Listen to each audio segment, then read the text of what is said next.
Привет, это майор в отставке. Коррупция в МВД наряду с палочной системой – это тот самый фундамент, на котором держится вся путинская правоохранительная система.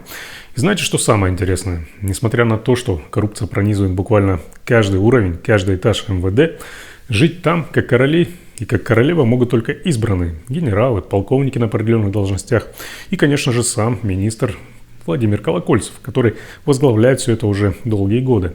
В то самое время, пока обычные, а тем более честные сотрудники пашут без выходных и праздников, их лишают премий и гоняют за палочные показатели, элитная каста в МВД цветет и благоухает. Сотрудники полиции вымогали денежные средства у граждан за незаконную придорожную торговлю.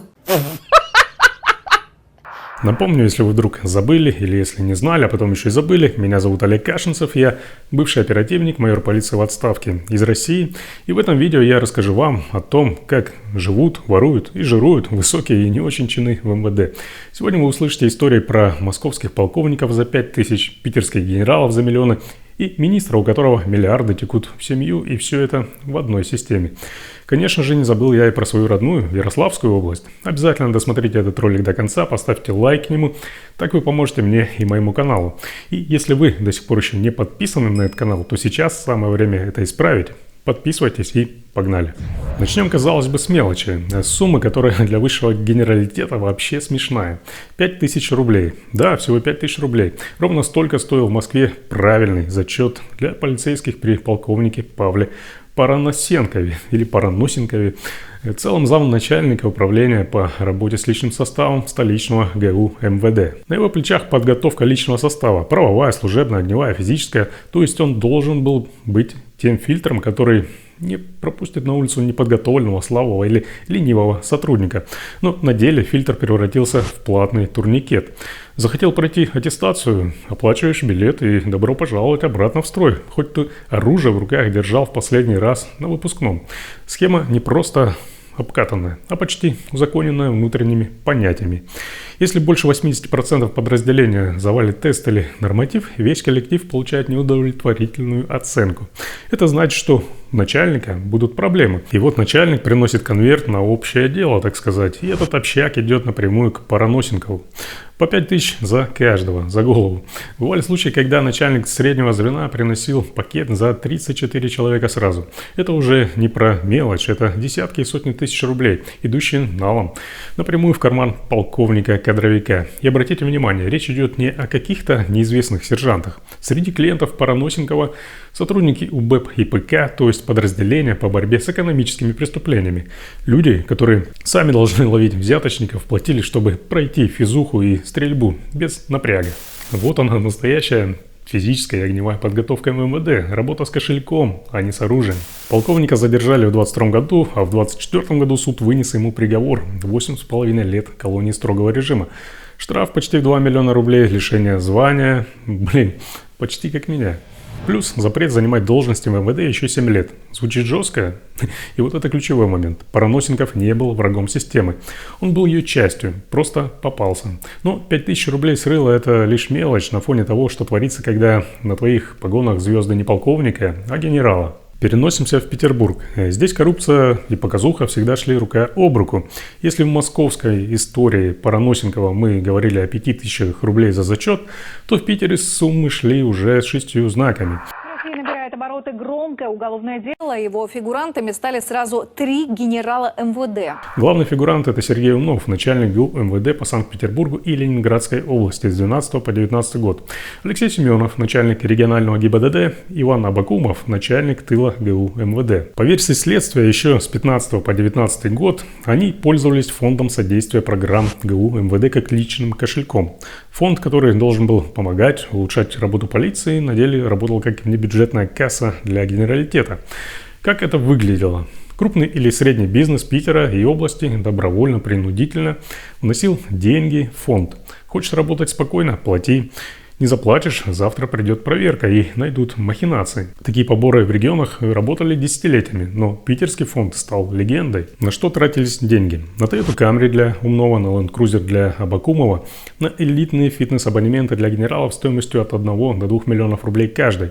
5 июля 2022 года к Семенову и его родственникам, а также к Абакумову нагрянули с обысками следователи СКР при поддержке отдела М ФСБ. Масштабные обыски проходят сегодня в Петербурге и окрестностях Приозерска. Правоохранители при поддержке СОБРа работают в загородном доме бывшего начальника тыла Главного управления МВД по Петербургу Ивана Абакумова. Обыски прошли и у бывшего начальника питерского главка Сергея Умнова. К этому времени Умнов уже 3 года как не возглавлял ГУ МВД. В 2019 году его перевели в Москву на должность помощника министра внутренних дел Владимира Колокольцева.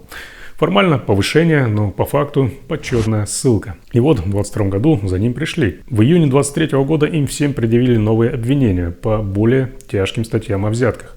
Параллельно под следствием оказались 10 петербургских предпринимателей, которым вменили дачу взяток. Но если смотреть за кулисы, это не история про внезапное прозрение СКР. Еще в 2010 году Умнов участвовал в кампании по дискредитации присланного из Москвы начальника ГУ МВД Михаила Суходольского. Тот закрыл коммерческий МРЭО ГИБДД, перекрыв поток миллионов, и через полгода лишился должности. Ну а кресло занял как раз Умнов. МРЭО возродились, деньги снова пошли по старым схемам. В МВД это потом назвали коротко бумеранг. Но реально это называется куда проще. Криминальные разборки между генералами. А в 2019 году, когда Умнова отправили в Москву, питерский главк возглавил Роман Плугин, который начал зачистку питерской полиции. В 2022-2023 годах начались аресты начальников отделов, обыски, проверки. По версии самого Умнова, все это была якобы целенаправленная расправа, устроенная Плугиным и его покровителями в Москве над его командой. И именно это стало реальной причиной его посадки. Такая версия. Почему проверяли именно питерский фонд, а не такие же, скажем, в других регионах? Ответ очевиден. В коррумпированной вселенной МВД нет вечных союзников. Ты свой, пока ты нужен. Сегодня ты в кабинете, завтра в ИВС. История этого дела – это не про коррупцию, а про передел власти и старые счеты. Когда-то этот генерал сам убрал конкурента и сел в кресло начальника. Теперь бумеранг вернулся, и уже его выносят из кабинета. В общем, это криминальный передел власти между бандами, только главари этих банд в генеральских погонах. В итоге эта питерская разборка генералов закончилась реальными сроками. Умнов получил 12 лет строгого режима и штраф 35 миллионов рублей, Абакумов 11,5 лет и 25 миллионов штрафа, Семенов 10,5 лет и 10 миллионов штрафа. Всех троих лишили званий, наград и имущества. Генералы, еще недавно рассуждавшие о чести мундира, теперь будут оттачивать ее на нарах. Как вы видите, чем выше должность, тем дороже входной билет в клуб. Но деньги – это не просто способ жить красиво. Это оружие в борьбе за власть внутри самой системы. И если история питерского фонда – это генералы, делящие между собой миллионные потоки, то дальше мы заглянем туда, куда почти никто не смотрит. В отдел, где оружием служат не пистолеты и дубинки, а доступ к вашим разговорам, переписке и личным данным. Теперь снова Москва. Одно из самых закрытых подразделений МВД – это Бюро специальных технических мероприятий, или просто БСТМ. Звучит почти по-джеймс-бондовски. Специальные мероприятия, технические, в общем. А по сути это сердце прослушки и цифрового контроля, связанное с ФСБ. Телефон, интернет, спецтехника – все под их контролем. Фигурант совсем свежего скандала – это Антон Нестеров, старший опер 4-го отдела БСТМ. Следствие вменяет 2 статьи. Взятка в особо крупном размере, часть 6 290 статьи УК, неправомерный доступ к компьютерной информации, повлекший тяжкие последствия. Перевожу с юридического. Хакер в погонах крышевал тех, с кем официально должен был бороться. Задержали его в мае этого года. Но самое интересное – это не единичный случай. Апрель 2024 года. Тогда всплывало другое дело, еще громче. Георгий Сатюков, начальник отделения управления К того же самого БСТМ. По версии следствия, он получил взятку почти в 5 миллиардов рублей в криптовалюте от админа биржи за то, чтобы не трогать. В паре с ним коллега Дмитрий Соколов. Деньги прогнали через отмыв, прикупили, среди прочего, апартаменты в башне в Дубае. Ну а потом просто растворились. Красиво жили, красиво исчезли. И вот здесь главное. Эти люди, они не генералы соседнего с Колокольцевым кабинета. Они сидят в кабинетах за компами, имеют доступ к прослушке, трафику и к техническим каналам связи. Получается, что они используют все это, чтобы искать себе донора, который заплатит за молчание. Видимо, так теперь называется оперативная необходимость. Я тебя нашел, я тебя и доить буду. Хочешь тебя просто вычеркнуть из поля зрения? Не проблема, просто плати. Не занес, окажешься фигурантом уголовного дела. Ты еще не врубаешься, да? Это наша корова, и мы ее доим. Но в этой истории есть одна простая истина. Пускай самые засекреченные подразделения устроены так, что они могут и прослушать любого, но всегда найдется тот, кто прослушает их. Если в Москве зарабатывают на высоких компьютерных технологиях, то в регионах оборотни в погонах зарабатывают чем угодно, даже наркотиками. Помните, мы только что говорили о криптовалютных взятках и апартаментах в Дубае. Ну а теперь перенесемся в регионы. Моя родная Ярославская область. И тут коррупция пахнет не долларами, не криптовалютой, а наркотой, оружием и деревянными рублями. В октябре 2024 года в Ярославле были задержаны два брата. Полковник Александр Репин, целый замначальника уголовного розыска области, и его брат Иван Репин. Внимание! Капитан центра МВД России по Ярославской области. Да-да, сотрудник того самого гестапо, что сажает и пытает людей за посты и комментарии в интернете. Подчиненный товарища Кадырова, о котором я уже делал вот этот видеоролик. Не путайте с Рамзаном, это не он, хотя методы работы почти такие же. Посмотреть ролик вы можете по ссылке в описании. Сначала казалось, что это дело о взятках, но нет, дело куда серьезнее. Обвинение также было предъявлено по статье о покушении на сбыт наркотиков в особо крупном размере. По статье за это грозит вплоть до пожизненного заключения, но формально в действиях этих оборотней только покушение. Значит, пожизненного по закону не будет. Ну и в данном случае срок до 20 лет. Суть обвинений простая, как и все в регионах. По имеющейся информации, это не разовая история, а часть работающей годами цепочки. Там, где борьба с преступностью и преступность – это просто разные стороны одной визитки. Ну а теперь из того, что известно на данный момент. Есть в Ярославле такой депутат Тигран Казарян. Партия, да-да, та самая, Единая Россия. Партия жуликов и воров. Он любит решать вопросы быстро и, как выяснилось, максимально грязно. Разводился, жена в конфликте. Появились свидетели, готовые встать на ее сторону. И вот в феврале 2024 года одного из них приняли сотрудники центра под командованием того самого Репина в сопровождении СОБРа. Схема как по учебнику от гестапо. Сначала избиение, хотя человек даже не сопротивлялся, потом допрос и подброс. За пояс спортивных брюк аккуратно запихнули пистолет. Экспертиза установила оружие боевое и годное к стрельбе. На нем свежие следы ДНК избитого свидетеля. И еще один генетический след старый от человека, который пользовался этим пистолетом раньше. Стало ясно, что пистолет уже якобы изымался в 2017 году по делу о наркотиках. А старая ДНК принадлежит депутату из Углича, который погиб в ДТП в 2024 году. В его машине тогда нашли 2 тротиловые шашки, оружие и наркотики. И вишенка на торте. Один из полицейских, участвовавший в избиении вышеупомянутого свидетеля, которому подбросили этот пистолет, оказался родственником того самого депутата. И вот теперь оба Репина в СИЗО. Оружие, наркотики и вымогательство взятки. Деревня. Ирония в том, что один из задержанных братьев, тот самый Репин из центра за всю свою службу он ни разу не занимался раскрытием реальных, настоящих преступлений. Ни разу не ловил настоящих преступников. Все, чем он был занят, это охота на тех, кто критикует власть, высказывает свое мнение в сети или выходит на митинги. То есть борьба с инакомыслием вместо борьбы с преступностью. И вот впервые в жизни ему повезло поучаствовать в раскрытии настоящего, серьезного, особо тяжкого преступления. Да вот только облом. В этом деле он сам и оказался преступником, фигурантом, который теперь сидит в СИЗО. Туда ему и дорога. Я напомню, что оба Репина сейчас находятся в СИЗО, следствие продолжается, суда еще не было, суд пока еще не признал их виновными. И если такое происходит в областном центре, то в провинции границы между полицией и бандой стираются вовсе.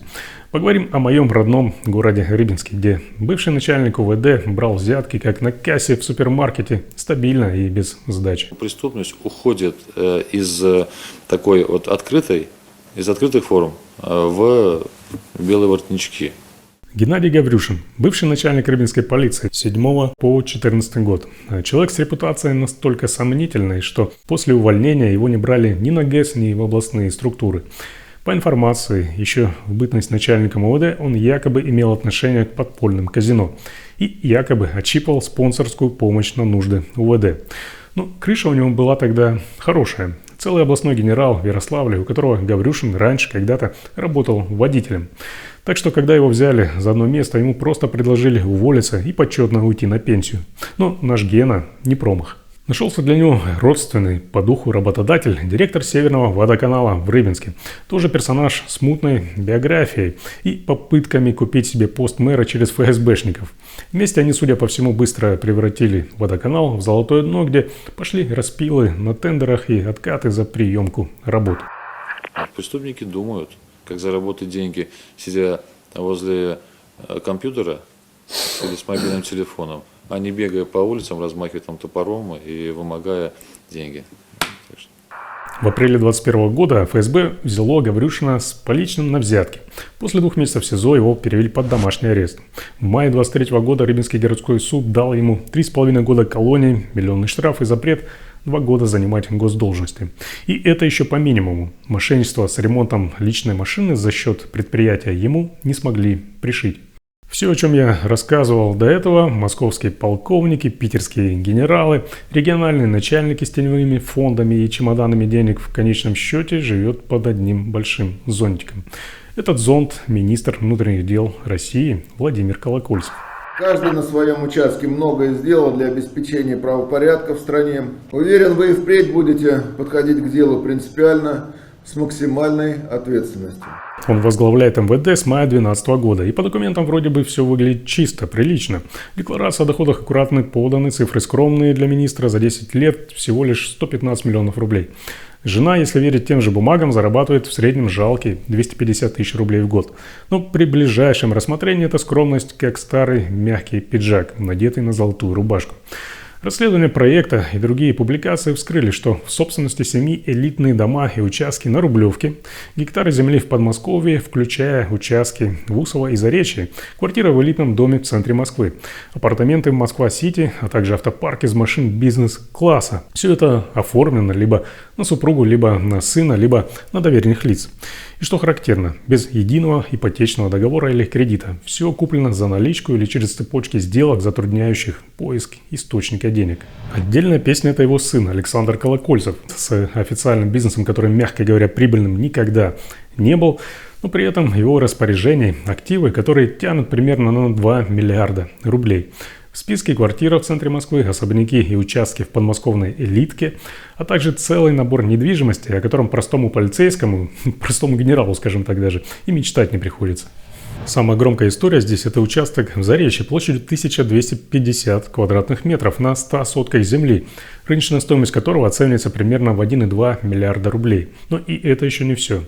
Помимо этого семье принадлежат квартира в том же Заречье 244 квадратных метра за 76 миллионов рублей, квартира и парковочные места в Тверском районе Москвы на 215 квадратов за 121 миллион рублей, 3 квартиры на Ленинском проспекте общей площадью 350 квадратных метров, стоимостью около 144 миллионов рублей. Квартира в Хамовниках на 178 квадратных метров за 177 миллионов рублей. Апартаменты в Москва-Сити на 157 квадратов, оцененные примерно в 80 миллионов рублей. И все это без ипотек и, разумеется, без кредитов. Позвольте от всего личного состава поблагодарить вас за объективную оценку результатов нашего труда. У сына министра есть еще как минимум несколько объектов недвижимости, плюс доли в компаниях, которые работают с госзаказами. Работал ли он когда-нибудь вахтами на стройке, например, чтобы заработать такие миллиарды? Разумеется, нет. Он просто родился в нужной семье. Вся эта роскошь тщательно скрыта за витриной законопослушного министра. Участок сын Колокольцева Александр приобрел у криминального авторитета Льва Черепова, близкого к измайловской преступной группировке. Эти связи позволяют говорить о влиянии и криминальных корнях в обосновании благосостояния семьи. Также соседями Александра по Заречью оказались семьи братьев Задориных, известных алкогольных магнатов. Задорины, по данным СМИ, также близки к Черепову, который в 90-е был связан с Япончиком Михасем и другими. В начале 2000-х Колокольцев, как утверждается, приобрел у одного из Задориных элитную дачу в Щелковском районе. Ну а другая дача, которая на сыне министра, ранее была оформлена на супругу Черепова. В связке фигурирует и экс-глава Росалкогольрегулирования Игорь Чуян, которого называют возможным лоббистом назначения Колокольцева министром. Если это правда хотя бы наполовину, у семьи главы МВД крыша и в бизнесе, и в криминале. Ну а теперь немного сравним это все с теми, кто работает внизу, на земле. Чтобы вам окончательно развеселить вас там как следует. Только вы никому не говорите. Обычный участковый или опер в регионе получает 35-45 тысяч рублей в месяц. В столице немного больше, но и цены там другие. Работают без выходных, праздники встречают на сменах, домой попадают пару раз в неделю. По работе часто приходится ездить на своих машинах, заправляя их за свой счет. Очередь на жилье – десятилетия. Премии лишают за любую мелочь, могут зарплату задержать по техническим причинам. Ну а если начальнику нужны красивые отчеты, вперед, ищи и срубай палки. Улучшай статистику, отказывай темнухи и возбуждай светлые дела с сомнительной доказухой. В общем, наверху миллионы и миллиарды, гектары и охрана с мигалками, внизу кредиты, подработки и вечная угроза увольнения за служебное несоответствие. Господа полицейские, пока ваши начальники жируют в роскоши, многие из вас гниют в служебных общагах и катаются по вызовам на раздолбанных ладах за свой счет, работая без выходных. Так было, так есть и так будет всегда, пока эта власть не сменится. И чем раньше вы, ребята в погонах, перестанете быть их дубинкой, тем быстрее Россия станет такой страной, где закон – это не прикрытие для воров, а защита для людей. Не забывайте, что главный преступник все еще сидит в Кремле. У меня на этом все. Делитесь вашими мыслями и вопросами в комментариях под этим видео. Для получения оперативной информации не забывайте также подписываться на мой телеграм-канал, ссылка есть в описании. Информация там обновляется каждый день, и там много чего интересного и полезного. Если у вас есть важная или интересная информация, в том числе о коррупции руководства силовых органов в России, можете поделиться ей со мной. Я постараюсь ее опубликовать. Как это сделать безопасно, вы можете узнать в моем телеграм-канале. Ну и как всегда, ставьте лайки, делитесь этим видео и подписывайтесь на этот канал. Здесь вас никто не обманет.